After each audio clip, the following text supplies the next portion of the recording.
Predator-free New Zealand, a dream or reality? And to MC this panel, zoologist, wildlife filmmaker, writer and broadcaster Alison Ballance, who will use her environmental expertise to MC this panel. Nau mai, hara mai, kia ora Alison and our panellists.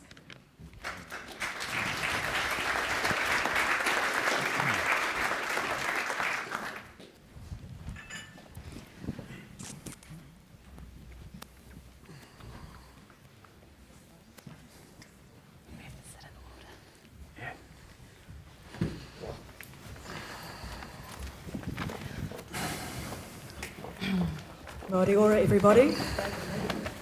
Ngā mihi, ko Alison Ballance tēnei. I'm going to start today with two confessions actually.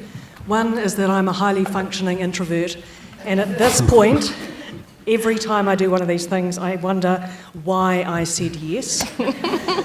But luckily, to my left, we have 5 fantastic people on the panel who are going to make sure that this thing goes absolutely swimmingly, and we're going to hear lots of, I hope, challenging and provocative things from them. Between them, they have squoodles of years of experience in the area of biodiversity and pests and predators, and I think the discussion will be robust. My second confession is that I am an avid backyard trapper. It's been a little quiet in my garden recently, but at the end of last week I was very excited to find half a mouse and half a rat. And therein I think lies a problem. Hands up, who else is a backyard trapper? Not everybody, interesting.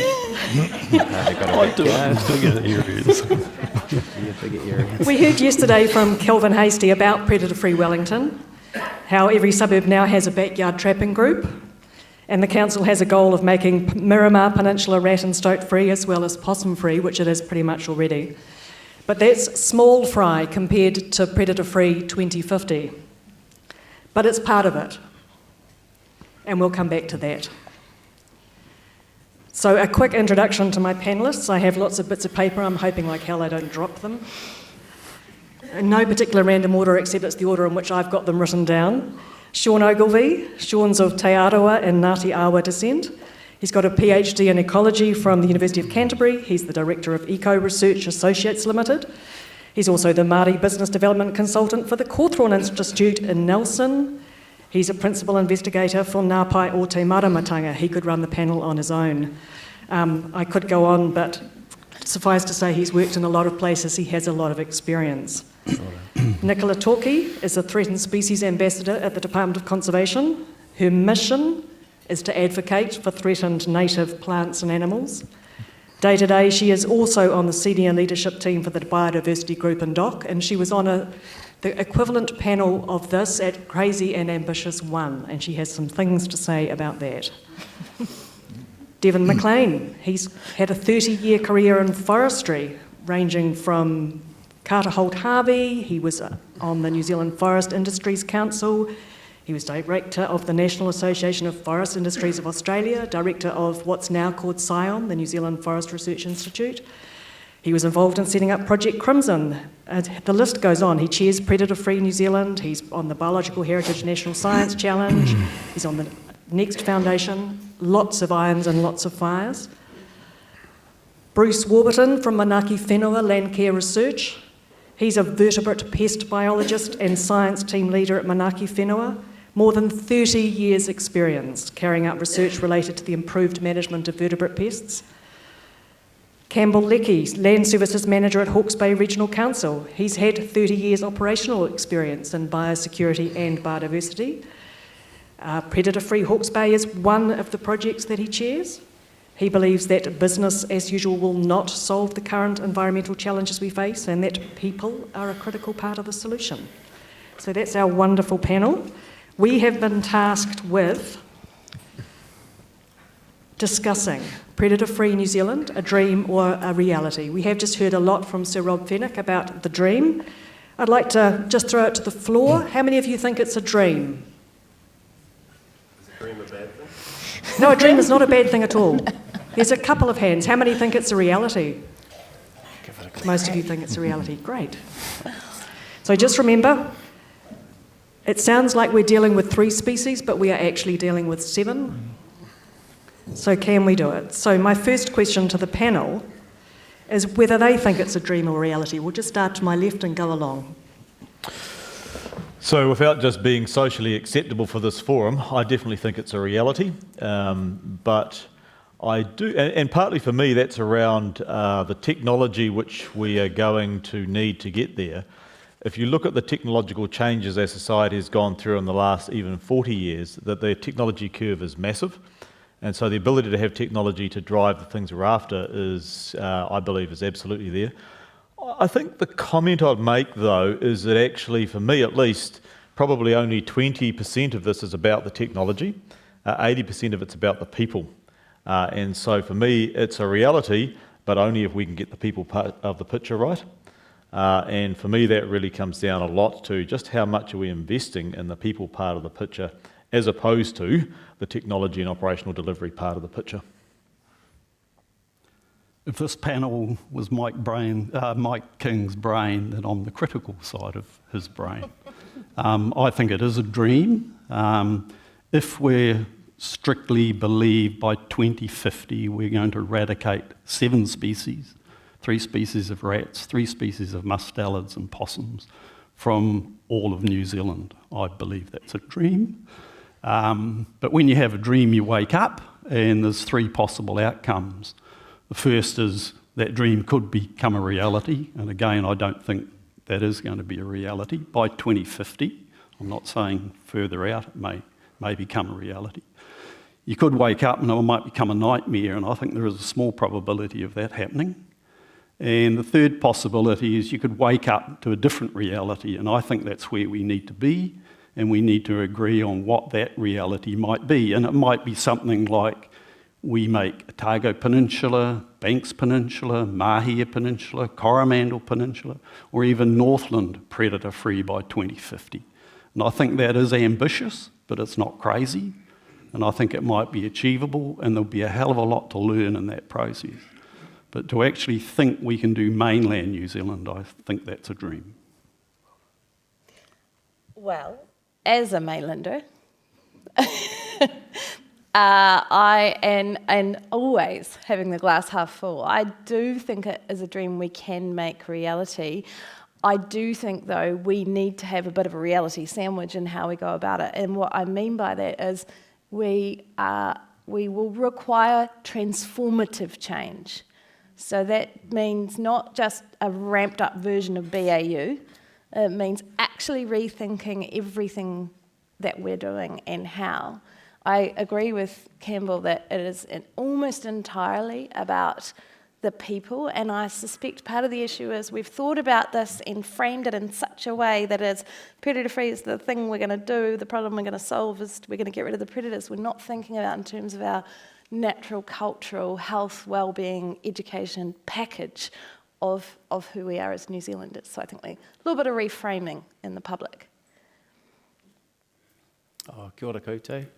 I think for me, I was thinking about this question before the session, and I think if I put my crazy and ambitious mind on, which is really the challenge, I think that it's a reality. We should give it a really good go. I just want to add something to what Campbell said, and I think, and what Bruce said as well. I think by 2050. Maybe we're going to need a little bit more time than that, but we're probably going to discuss that a bit more. But also, I kind of agree with Campbell about the technology side of it being maybe 20% of the equation, and it's the people side of it's really a key part of it.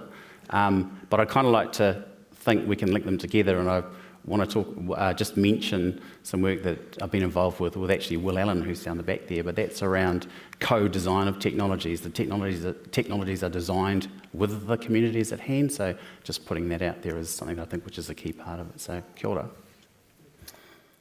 Thanks for the opportunity. I guess my view is I don't get hung up about this question.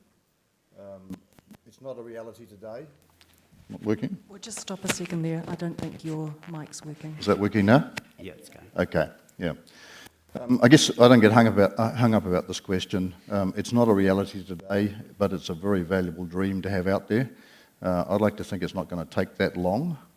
It would be nice to shorten it up. I know there's a few others in this audience who would take the same perspective. There's a couple of reasons for that. One of them is we've got enormous changes coming in the form of climate change, and it's going to be very difficult in decades 3 or 4 from here to muster the resources for a lot of this kind of work if governments are distracted trying to shift airports and highways and people and so on. So there's a huge job to be done now. We've got many of the tools in place, the technology is moving quite quickly, and I'm always fascinated and inspired by the way communities react when you actually sit down in their place and talk to them about what the prize is for them and what the tools are that need to be used or what the approaches are that need to be used. And my experience on 4 landscape scale projects now is that when people see what it's valuable, how valuable it is to them for all sorts of reasons, then they buy into it. On the other side of that, just going back to my backyard trapping group, which is the Mount Vic predator-free group. So if you're at the back there and you look out the window, you can look across to part of our area. And I've leafleted almost all the houses that you can see there. And after dropping thousands of leaflets in people's letterboxes, we've managed to sign up 350 households in the 4 suburbs around the Mount Vic town belt, which sounds fine and it sounds like a good start, but when you go online you realise that most of those people aren't logging anything. So does that mean they're actually even still trapping? Do they get a trap, think it was a great idea, and the first half a rat they caught, they went, nah, this is not for me? Are they not catching anything? Are they catching stuff but just not telling us? And the rest of the people, they're just not interested. They have different priorities.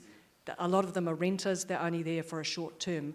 They're the big block of people, I think, in New Zealand who you would describe as having apathy. So there's some really committed people, but how do you get to those people who are the ones who go, yeah, whatever, got some other priorities in my life at the moment? I'll start on that one. You drink lots of cups of tea.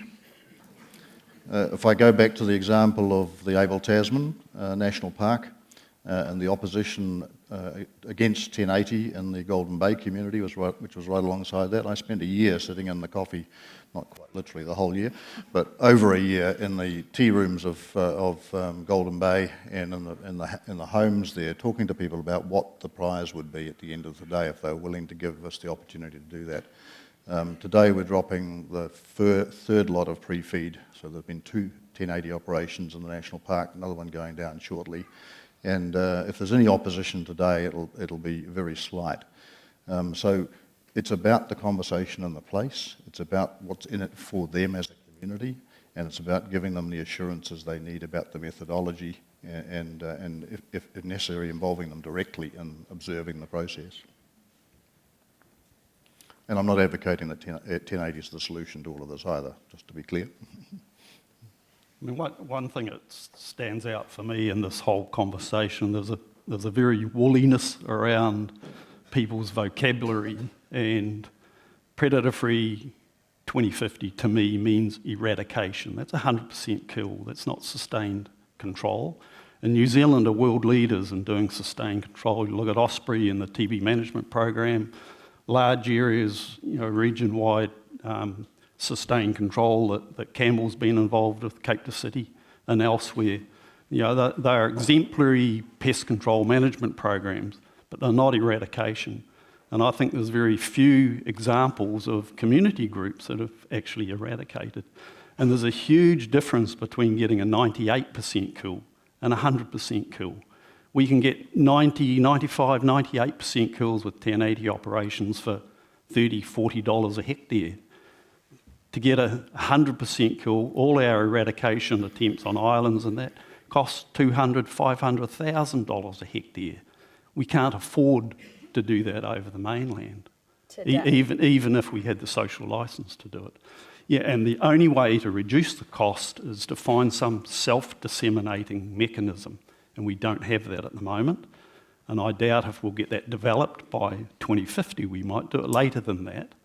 But that's the challenge. How do we get something that's self-disseminating so the cost per hectare is affordable? So I think there is something in here to reflect on my experience in this kind of, there's something in here about story. And maybe perhaps part of the reason that your wider communities haven't engaged is they don't get what's at stake. We haven't adequately explained what we've lost, what we're losing, what we'll lose tomorrow. And we haven't done it in a way that doesn't entirely bum them out and gives them a sense of hope and action and something to do. And so the other thing I think we need to think about are people's values. So for me, as a fourth generation from Scottish and British immigrants person, my values are around getting rid of the introduced predators because I want to save the native birds. But if I'm a recent immigrant from somewhere in China, I'm perhaps really interested in spiritual places where I can think about and reflect on what's important to me in my inner soul, temples, for example. But there's no reason that we couldn't make a case to the Chinese community, for example, that their local patch of bush might be their temple. And if that's the case, how do you look after it? So I do think there's some ways that we could engage more broadly with the New Zealand community, and when it comes to Māori, whakapapa, obviously. So yes, that's expensive today, but maybe not tomorrow. I think there are different challenges embedded within predator-free. I think towns and cities are one challenge, vast rural agricultural landscapes are another. Do you want to talk to that, Campbell? I know you're working in that space in Hawke's Bay. Yeah, so in terms of the different, I mean, it was really great to see Bruce Clarkson yesterday talking about the urban landscapes, because ultimately the urban landscapes, the rural landscapes, or the deep bush landscapes, we've got to get the solution for all of those. That's obvious. Otherwise, you don't have it across the entire country. The farm landscape definitely brings different challenges, but in some ways, I was saying to the team the other day, actually, I'm really grateful because actually in the farm landscape, it's incredibly rare to have to use tools like 1080. So actually in terms of contentiousness and things like that, it's relatively straightforward. So I think for us, I want to just come back to that point I made. So, and this is something we've learned in the last probably 5 or 6 years about not just the farm landscape, it's across all of those different things. And that is actually, if it's about the people, if 80% of the solution or a large chunk of the solution is about the people, and then if I look at our own project or even my organisation, and I look at the investment we make, now yes, I'm part of an operational delivery team, but even if I look broadly across the organisation, the total investment of the organisation into education and engagement around the environment, if I was generous, is probably 10 to 15%. And that's frankly, if I was generous, it's probably quite a bit less than that. So for me, it's actually about whether you're in the farmland landscape or the deep bush setting or in the urban area, and particularly urban and rural have a higher people component, what's your level of investment in the people part of the picture? Because I would say if it's not at least 25%, we are probably missing the mark. Anyway, that's just a thought on that one. How much of this really can be bottom-up versus top-down? And I'm thinking predator-free Wellington, even Miramar Peninsula, it's not really a bottom-up thing because the council is running Miramar predator-free at the moment. Do you want to talk to that, Devon? Well, the council isn't running predator-free Miramar. Predator-free Wellington is running predator-free Miramar, which is a consortium. I think it's absolutely critical that you've got that bottom-up component, but it's really interesting, you hear the stories around Wellington at the moment of community groups who've worked really hard and put this one on. Is that on? Yeah. Yeah, okay, sorry. Community groups that have worked really hard with their trapping programs, and it was all exciting when they could compare notes at the end of the week about how many rats they got, and then they get to the point where nobody's caught one for a month, and you start to go downhill. But at that point, you're nowhere near eradication. And so the challenge for us in these projects is to build on that community support, to take it as far as it can, and at the right time to be able to switch it over to essentially a professionally run operation to demonstrate we can get to the eradication point. And Bruce is quite right, we haven't done it yet anywhere, even in the secured fence sanctuaries where we have probably succeeded, we've had reinvasions, and we know we're always going to have that as a challenge. So our methodology's got to be very smart about dealing with that last 1% or 0.5%. Even if you get rid of them the first time, you know there's a risk that they're going to come back. It's all got to be part of the package. But I would suggest that if you think it can't be done, you're right. Has the wider program so far been inclusive of all voices and communities, do we think, and how are we going to change that in the future? Well, my answer to that is, with no disrespect, team, but take a look at this panel.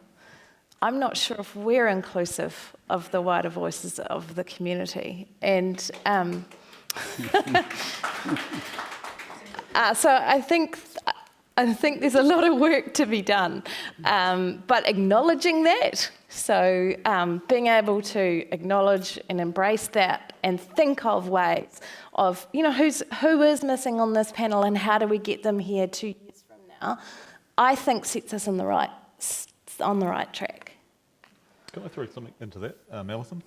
I think the short answer is, for me at least, if I'm talking about our projects in the context I've been involved in for the last decade, the answer is no. But there's actually a bunch of reasons for that.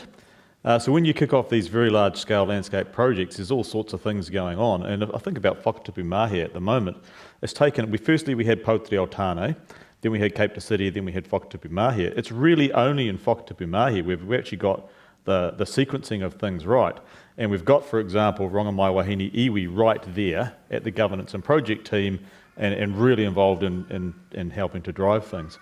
And we've actually got the farmers there as well prepared to sign up. So I think for a variety of reasons we don't always get it right, but actually, but the key for me from the last 10 years is actually probably stop the operational bus a little bit, and just before you can get all that stuff underway, actually try and get the conversation going in the community. Really easy to say though, when you've got a funding bid deadline, and you've got a whole bunch of things going on, it's very easy to say, but actually it's challenging to sometimes integrate them all. Shaun, there was a couple of lovely examples last night in the final panel of yesterday about people looking for what motivated them as a community, about why they suddenly realised they needed to do something.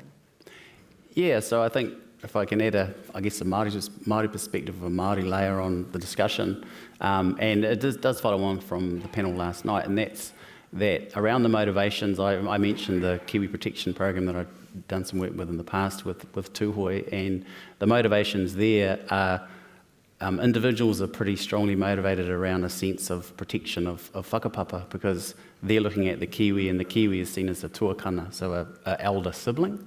And so if you were to lose your older sibling, that's a pretty horrible thing for us. So we kind of go to all extents to make sure that doesn't happen. So there's this kind of, I guess there's this vision of sitting at the hospital bed with your older sibling there, not well, and you're going to go to all extents to make sure that that situation's fixed up. And I think kind of delving into those values, and there's other value sets that are probably equally as strong, or maybe equally as strong, but delving into those value sets to get motivation in behind thinking large, thinking crazy, thinking ambitious is a really important part of the whole picture. What do you each see as the biggest challenge to this? We'll start at the far end with Devon. Sorry, say it again. What's the biggest challenge to making New Zealand predator-free? Well, I think it's the coalescing of the critical elements in there. So we've got to have the technology in place. We've got to have the community support, the community licence. We've got to have the resourcing in place. And I think pulling those all together is critical. And as I keep saying, I don't see that as a national thing. I see that as quite a local thing, defining it in place and dealing with the folk there who care about that place and who are willing to make the effort to make the contribution in that place. Shaun, what do you think is the biggest challenge?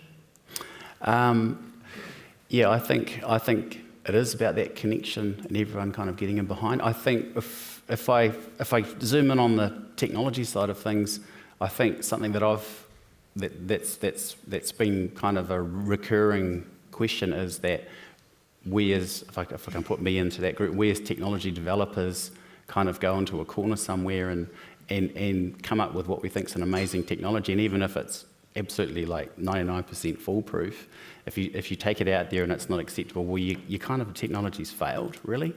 And it's about how we get around that, and I think that's one of the key things. So it's about somehow, and this is a bit aspirational and I don't really have the answer, but it's about how you get to a position where the communities that are doing the hard yards on the ground actually have a sense of ownership of the technology. I think that's what we kind of need to aim for, and like I say, that's a bit of a dream, really, but I think that's a key part of where we need to get to.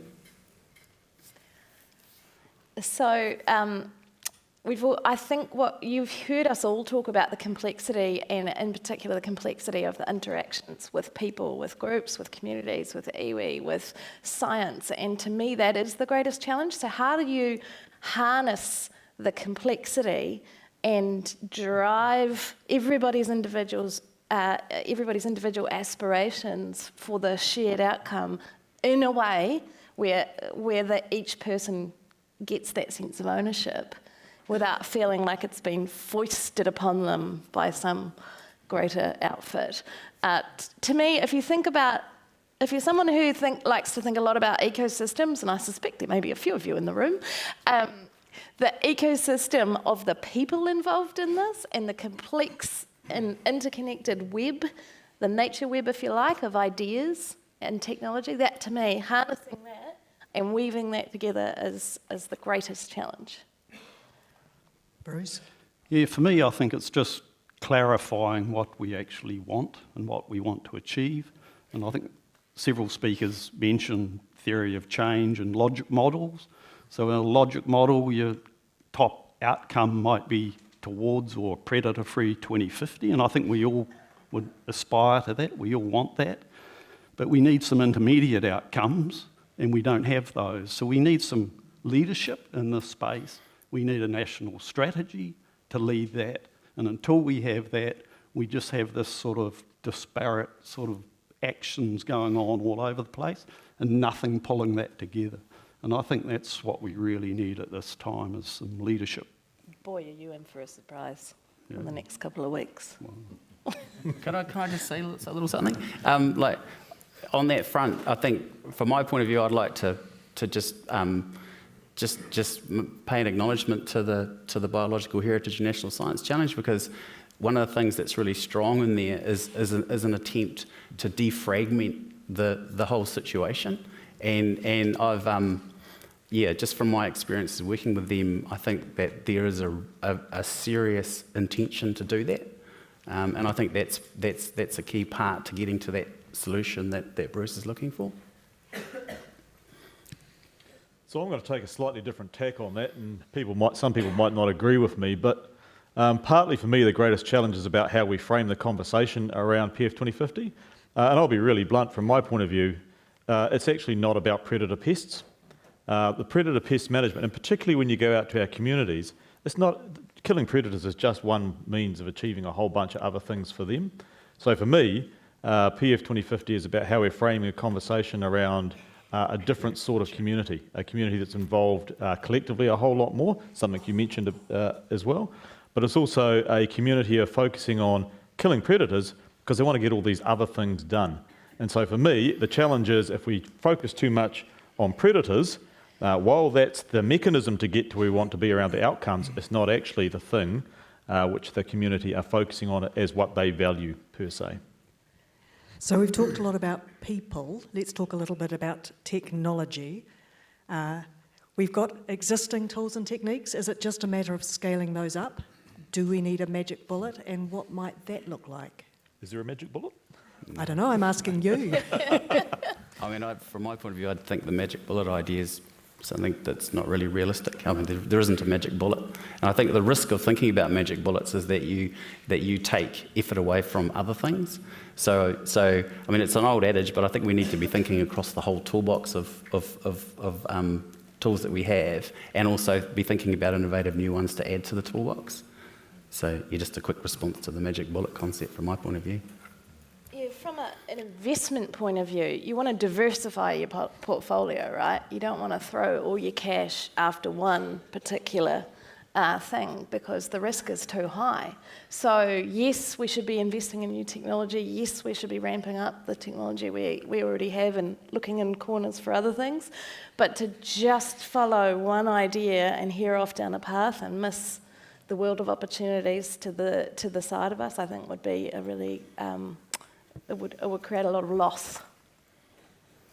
So there's a constant process of tech scan going on at the moment between the Science Challenge, Spirit of Free 2050, the department, Osprey and others, and gradually we're starting to link those up so that scanning is being done by folk who've got a perspective over the whole thing. To me, the big gains in the last short while have been using conventional tools that actually turned out to be quite useful when they were combined with smart communications and some refinement on them. And so we've made leaps and bounds, I think, on some of those critical tools. But I don't think that's enough yet. I think we've got to get into the AI space. We need devices out there that can tell us what's going on precisely and then combine that with an ability to deal with what's out there at the point in time. There's lots of discussion at the moment about thermal technologies for detecting and scanning. We don't need scanning technology when we've got thousands of possums out there. We sure as heck need it when we've got 10 possums out there and we're trying to get the last few. And that applies to other species that we might be interested in, including goats and other things at some stage. We've got to solve those problems. But that work's starting to come together, and the tech itself is the access to technology that's been applied in other fields, often in the military field, for example, for some of those, is now becoming readily available in our hands. We've just got to get smart about how we use it. Cool. Yeah, I'd like to comment on that. We are improving our technologies and we are scaling up, but we're not really addressing that hard nut on how to significantly reduce that cost per hectare, and that's what we've got to get to achieve eradication affordably. And the other part to that sort of comment is I don't know what affordable is. Nobody, I don't think, has worked out how much, what's the expenditure investment we need to actually achieve predator-free 2050. I mean, there's been some attempts. I think there's $9 million is the low end and 30 billion, 9 billion and 30 billions at the top end. What does that equate to a cost per hectare that we'd need to get our tools down to? And it would give us a target to work to. Because some of the new technologies like wireless and thermal, that's actually increasing the cost often in terms of the cost per hectare, not decreasing the cost. If I could just jump in briefly though, that's a traditional way of accounting that we seem to have done with pest control in New Zealand, where we only account for one side of the ledger. So what is the cost of not doing it? So what is the cost for clean air, fresh water, education, mental health? We haven't really investigated the costs on the other side of the ledger and balanced them up. That's right. Yeah. And a paper by James and Andrea and Pike Brown, I think they estimated the $9 billion, and they looked at the costs and benefits, and the benefits, I think, outweighed the costs. So if that's the case, why aren't we out there doing it? And I think those models, the costs are up front, and people don't like spending those costs when the benefits are a bit more obscure, the model's a bit uncertain, and the benefits accrue in the future. So you can sort of weigh the costs and benefits up, but maybe humans aren't always rational. I don't think that the development is constrained by cost at the moment. It may be in the future when we do get to the stage of going to very large scale application, but right now what I see is costs coming down pretty much everywhere we're looking, and a lot of that's to do with the technology taking labour out. If somebody's got to walk a trap line every day on the off chance that they've caught something in a live capture device or to keep it working, that costs you a lot of money. The work that Zero Invasive Predators has done with the operation of leg hold traps, which happen to be a very good way of catching possums, they now operate 1,000 leg hold traps that report in every night onto a cell phone, and it's taken 95% of the labour cost out. That's not always good in terms of some of the other agendas in this space about rural employment and so on, but it's going to be part of the reality if we're going to deliver this outcome. Let's just go broader again, and because this talk about technology is making me think. A couple of weeks ago, I was down in Torquay in Preservation Inlets with the Department of Conservation, where they have been running a very ambitious program for 20 years to get rid of predators, stoats and rats, off lots of islands down there. It's a pretty good program. They still catch stoats and rats on islands down there. And when you stand on those islands and you've gone around and you've just changed the bait and 30 or 40 traps, and you look out and you can see other islands where people have just done the same thing, there are those beautiful misty fiordland hills receding into the distance, mountain range after mountain range after mountain range, and that's still only the edge of fiordland. We have enormous areas of backcountry with no people, so the smartest trap in the world can tell me that I've just caught a stoat on Coal Island, but the boat doesn't go down for another 2 months. What am I going to do about that? Well, those devices will be able to respond either by instruction or automatically by the time we get to that point. But wouldn't it be a fantastic outcome to be worried about whether we've just caught a stoat in the middle of 1.5 million hectares of fiordland? Yeah, I reckon.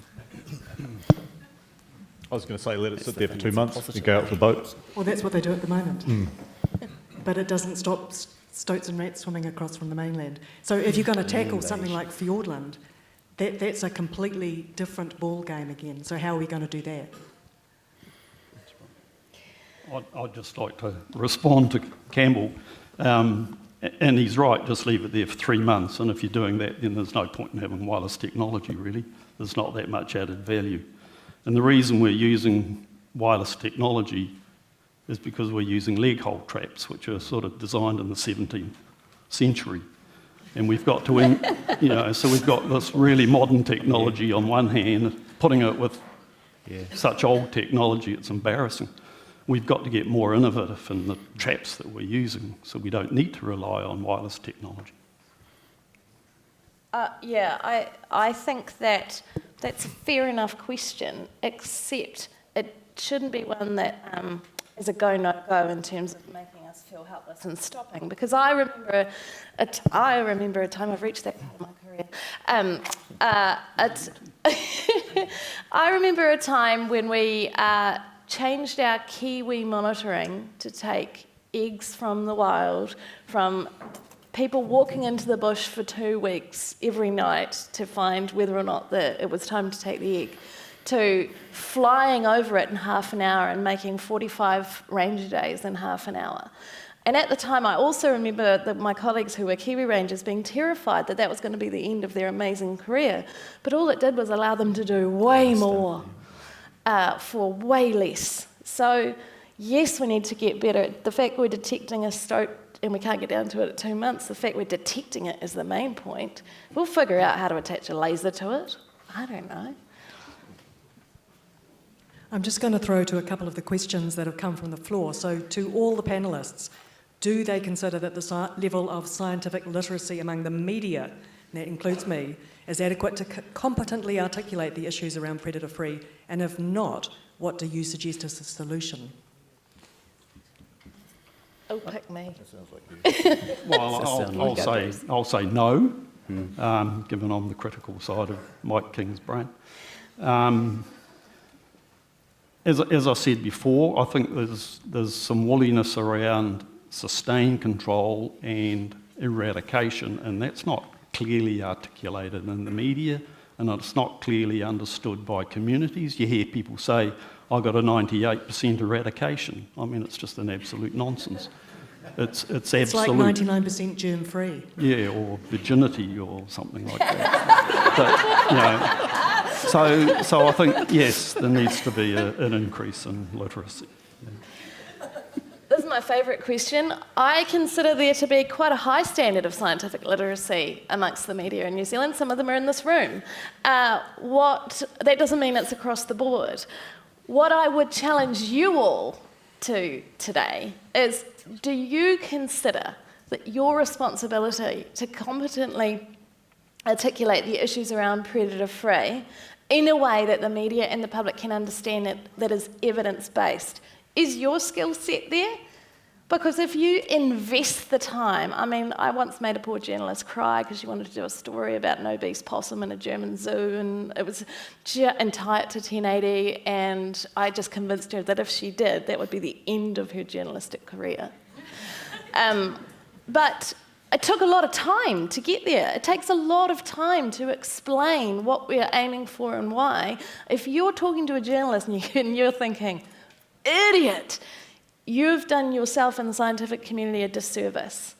So what do I suggest as a solution? Get to know the Science Media Centre, for example, and make friends with some good scientifically literate journalists, because they're hungry for stories and they will tell them well if you help them. I think another part of the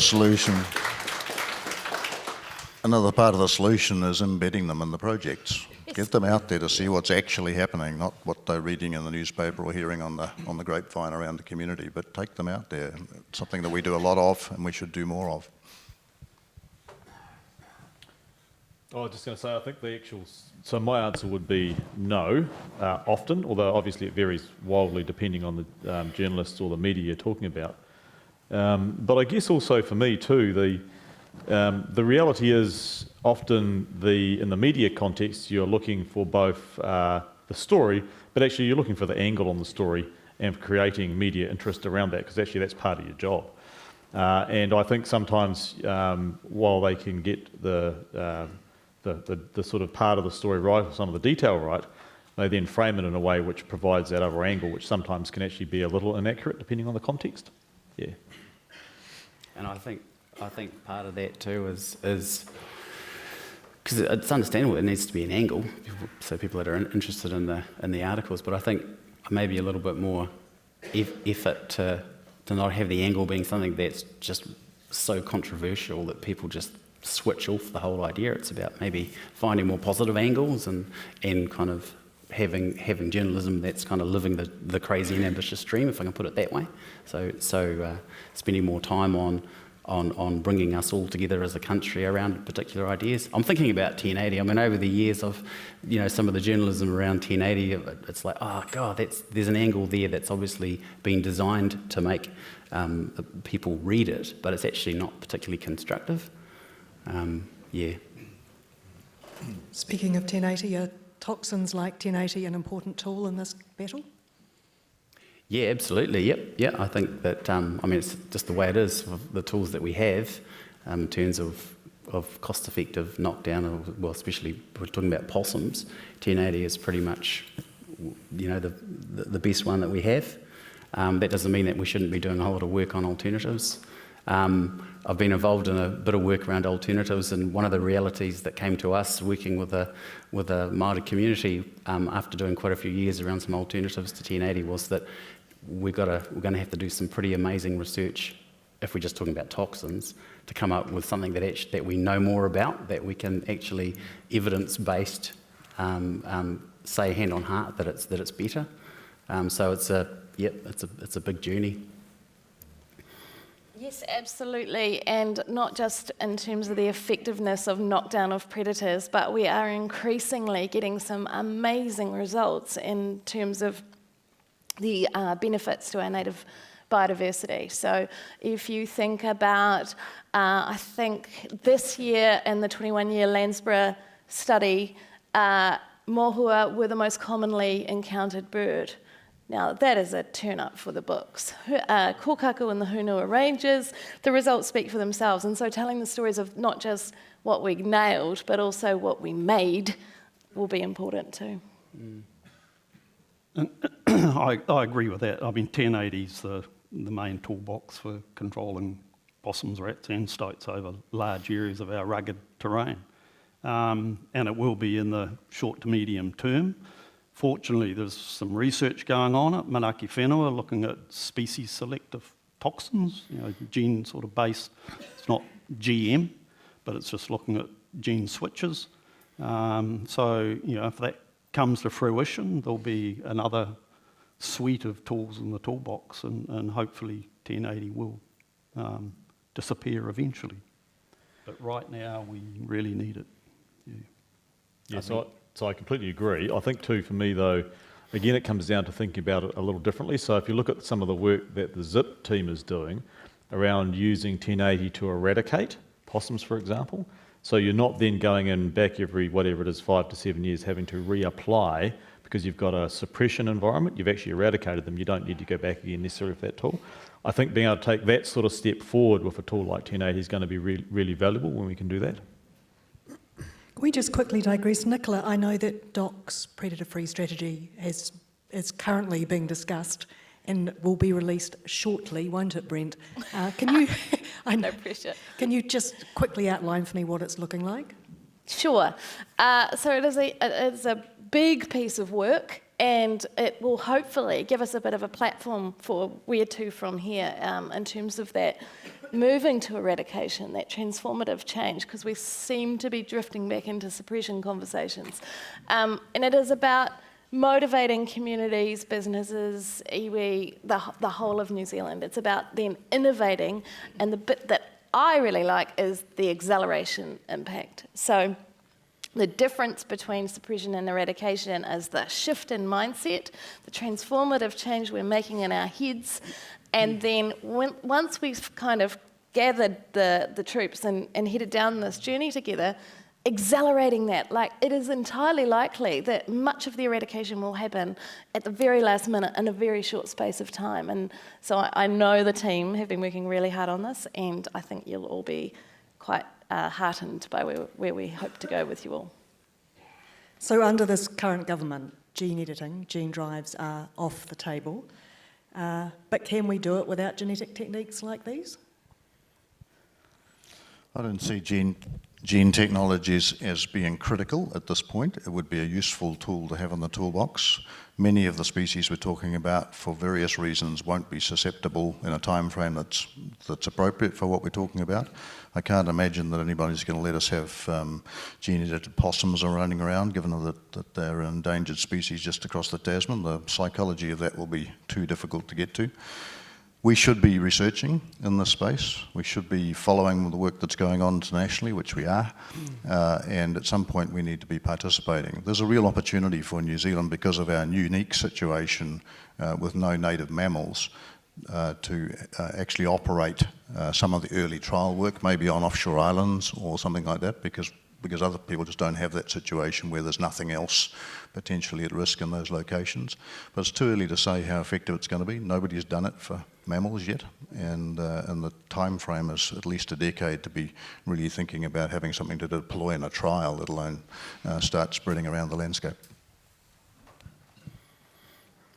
Any of these What he said.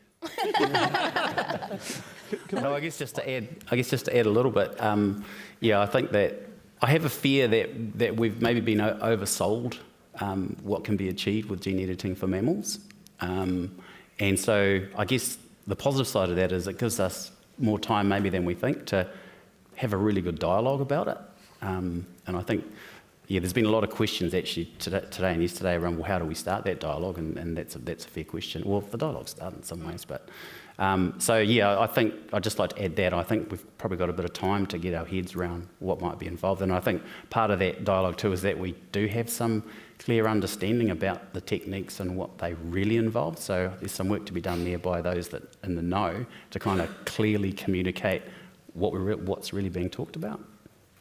Can I just throw a different thought out here? And this is, so from my perspective, I've been in the industry for a few years or a few decades, and I wouldn't consider myself to be well-schooled on gene editing or genetic technologies.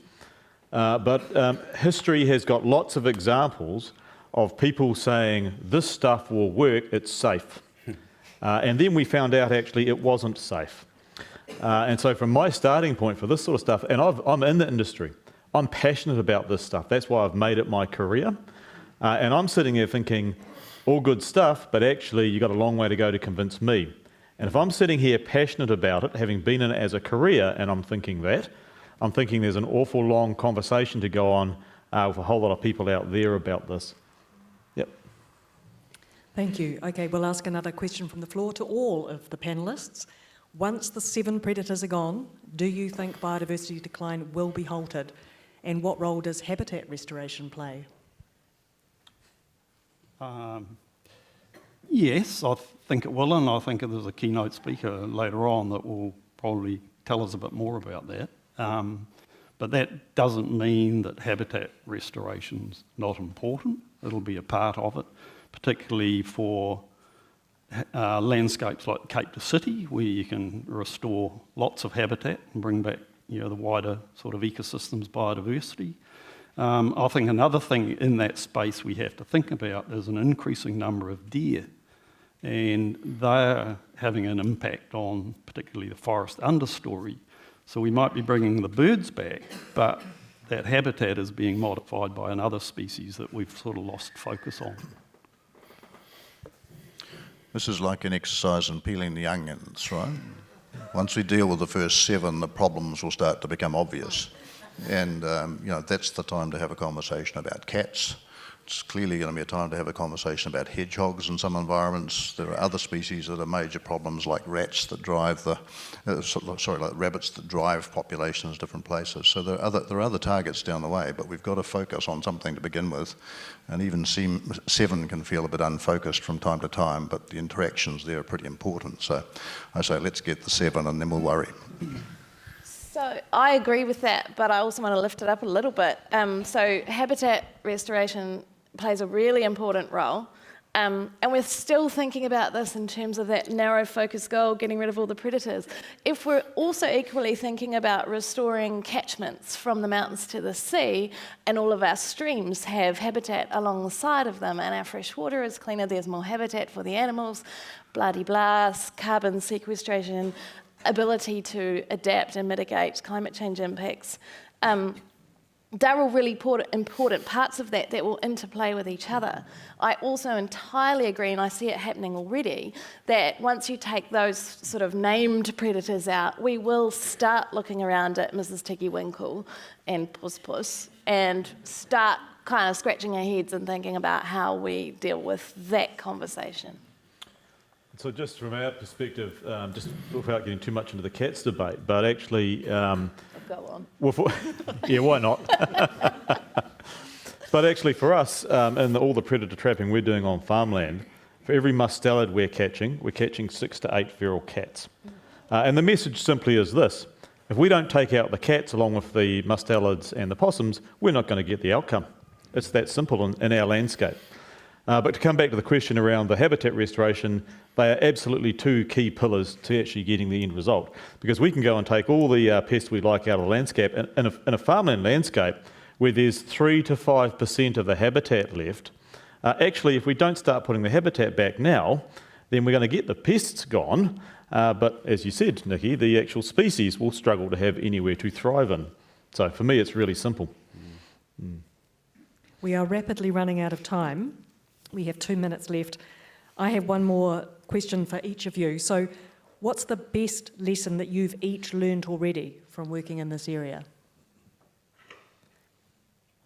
Who wishes to start? Can I start? I guess it's a point that I've got to, which is fairly obvious, but I just want to say it, and that's around putting more effort into reconnecting with nature and doing that with your kids. I think that's the thing that's kind of struck me. And I've got a 15-second anecdote. My 9-year-old, just randomly in the car driving along, he'd been reading about climate change, and he just randomly said to me, "Hey Dad, why don't we try and have a car-free month?" And I just came up with why we couldn't do that. But then I was like, hang on. Then I'm like, hang on a minute. There's really good ideas from the next generation, and take them on board. So now I'm going to seriously think about how we might do that. Kia ora. For me, the answer would be spend time in the planning in the communities, make sure the communities help to co-design the project from the beginning. Any time you spend in those tea shops and in those rooms talking to the communities to get the thing right and people on board at the beginning will pay dividends as the project progresses. For me, this has been a really fascinating 8-year journey that started with a man coming to talk to me about why he thought we should get rid of predators entirely, and I kind of laughed. And to what the most important thing that I have learned is when you choose a goal, everybody focuses that effort, right? That's why we talk about the moon landing. we wouldn't have had the focus on, for example, the Department of Conservation's work streams on predator control, building in MPIs, building in everybody else is talking to a wider community we probably hadn't engaged with before, had we not all gone for this mad, crazy goal. And focusing our efforts has reduced our costs and increased the opportunity for us to tick this off. So that's been the cool bit for me. For me, I think it's just becoming to realise that volunteers are a huge part of pest control in New Zealand and the sort of conservation movement, and that just the agencies by themselves won't achieve this, but the communities will. So I think they are really important.